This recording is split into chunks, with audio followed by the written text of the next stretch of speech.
वो कोई दीपक जला करके अगरबत्ती जलाकर नहीं, क्योंकि वो हो नहीं सकती है। हमने अपने हृदय के भाव से पूजा किया है और नमन किया है, वंदन किया है। और एक चीज़ हमको वहाँ बड़ी खास दिखी है, वहाँ पर चप्पल दिखा है। मैं एक अधिवक्ता हूँ, न्यायिक सेवा के विद्यार्थियों को, जजों को मैंने पढ़ाया है। हमारे साथ हमारे संगठन के अधिवक्ता, चेतना मंच के राष्ट्रीय अध्यक्ष, सामान्य जन चेतना मंच आदरणीय कमलाकर द्विवेदी जी, जो उच्च न्यायालय इलाहाबाद में अधिवक्ता हैं। आप भी यह बात जान रहे हैं कि जब कहीं कोई अपराध हो जाता है तो घटना स्थल पर जिसकी जांच होनी होती है, एक एक तिनका तिनका को उठा करके सुरक्षित किया जाता है। इतना बड़ा कांड हो गया और शहीद भरत तिवारी, जो कानून की नज़र में, हमारी नज़र में शहीद है, कानून की नज़र में जिनका एनकाउंटर हुआ है, कानून की नज़र में एनकाउंटर की जांच हो रही है, तो उस जांच में उनकी चप्पल की जांच क्यों नहीं होगी?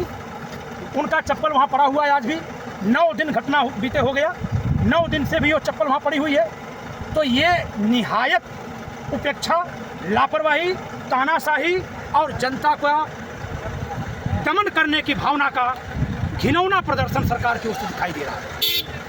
चप्पल अब जांच का मुद्दा उठा जी, चप्पल अगर जांच करता तो वो अपने साथ लेके चला जाए। जांच करने वाले को अगर सही से वो जांच करेगा तो उसको हर एक शरीर पर कोई भी जो चीज़ है वो सुरक्षित रखी जाती है।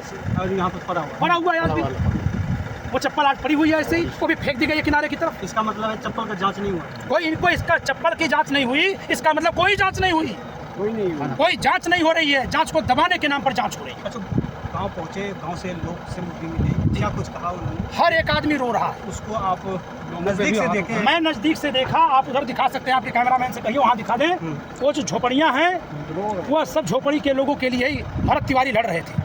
उन झोपड़ियों में कोई भी ब्राह्मण परिवार नहीं है। जो लोग आरोप लगा रहे हैं कि भरत भूषण तिवारी ने ब्राह्मण है इस नाते लोग आ गए, वो ब्राह्मण है इसलिए नहीं आ गए। वो जातिवाद, घिनौनी जातिवादी राजनीति में जिसमें ब्राह्मणों का सर्वाधिक विरोध करवाया जा रहा दिखावटी, उसके बावजूद भी वो जातिवाद की बात छोड़कर के इनकी लड़ाई लड़ रहे थे। ये इनकाउंटर जो है, फर्जी इनकाउंटर जी, 100% लोग ने 90% इस बात को मान रहे हैं कि ये इनकाउंटर फर्जी है जी, और 10% जो है वो कह रहे हैं कि सही हुआ है। मैं इसको उलट दे रहा हूँ। मैं तो कह रहा हूँ 10% कह रहे हैं कि फर्जी है, यानी हत्या है।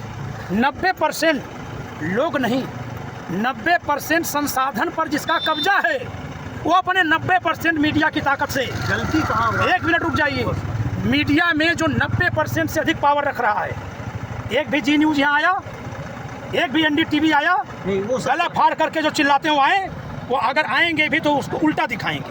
अगर उनकी हिम्मत हो तो आके दिखाएं कि किसी को बाढ़ से निकाल करके फिर बाढ़ में ही बसाया जा रहा है, दिखाएं वो इसी मिट्टी को भरवाने के लिए। तो 90% की जो बात है वो इस रूप में सही नहीं है कि देश की 90%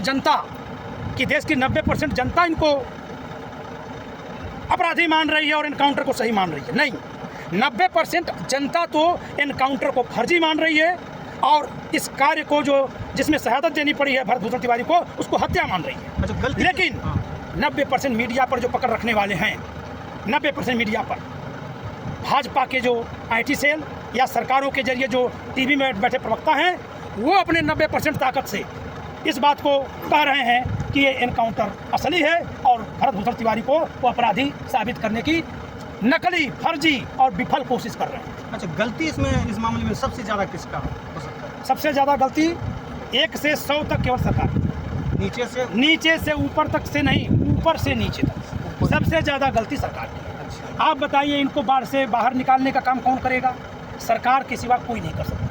ये सरकार यही बाढ़ पीड़ितों को बचाने के लिए मोटे मोटे अरबों खरबों के बजट पारित करवाती है, सड़क पर चुंगी लगा करके पैसा वसूलती हैं। हम लोग लखनऊ से यहाँ तक आए हैं, हर गाड़ी 1500 रुपया टोल प्लाजा देना पड़ा। हमारे खेतों का कम मुआवजा देकर के सड़क बना दी गई। हमारे भाइयों को दिहाड़ी मजदूर बना करके वहाँ सड़क बनाई गई, तो न मजदूरी दी गई, न मुआवजा दिया गया, बल्ली लगा करके पैसा वसूला गया और कोई भाई यहाँ बाढ़ में बसा दिया गया। ये तो ये कर रहे हैं ना। अच्छा, मांग क्या रहेगा आप लोगों को, क्या होना चाहिए? मांग हम किससे करें, किससे मांग करें? हम एडवोकेट तो हैं, लेकिन हम एक नागरिक भी हैं। हम उन एडवोकेटों के आगे की पीढ़ी हैं जिन्होंने सरकारों से मांग बंद करके जनता से मांग करना शुरू कर दिया था। हमें इस सरकार पर भरोसा नहीं है। हम इस सरकार में अगर कोई नैतिकता हो तो पदत्याग करे सम्राट चौधरी, इनको बर्खास्त करे केंद्र सरकार। इनके साथ क्या होना चाहिए? भारत भूषण तिवारी को न्याय तब मिलेगा जब हत्या का केस दर्ज होकर के जल्दी से जल्दी 3 महीने के भीतर, ये दूध का दूध पानी का पानी है, आपका कहना है सजा हो।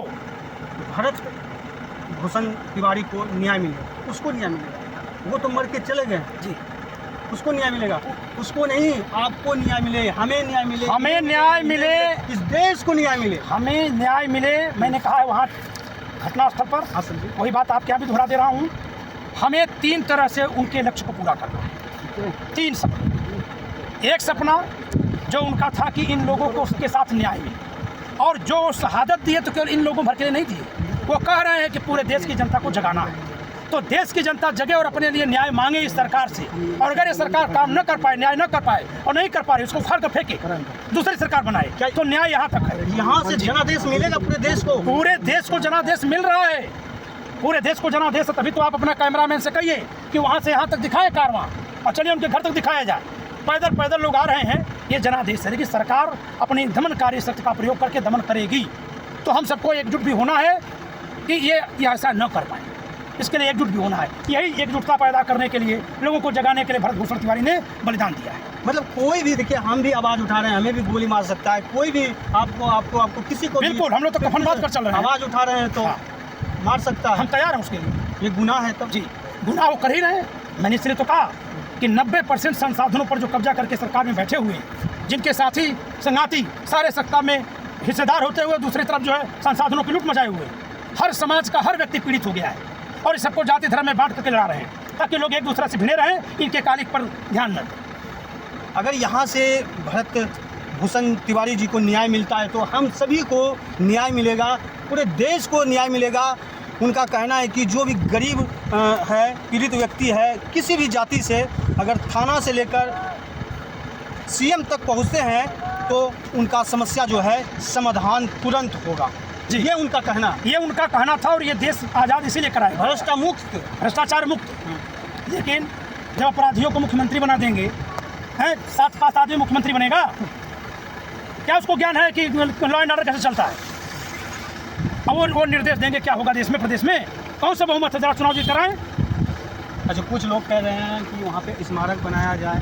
स्मारक बनेगा? स्मारक बन चुका है, मैं तो पहले ही कह दिया, वो मिट्टी अपने आप में पवित्र हो चुकी है।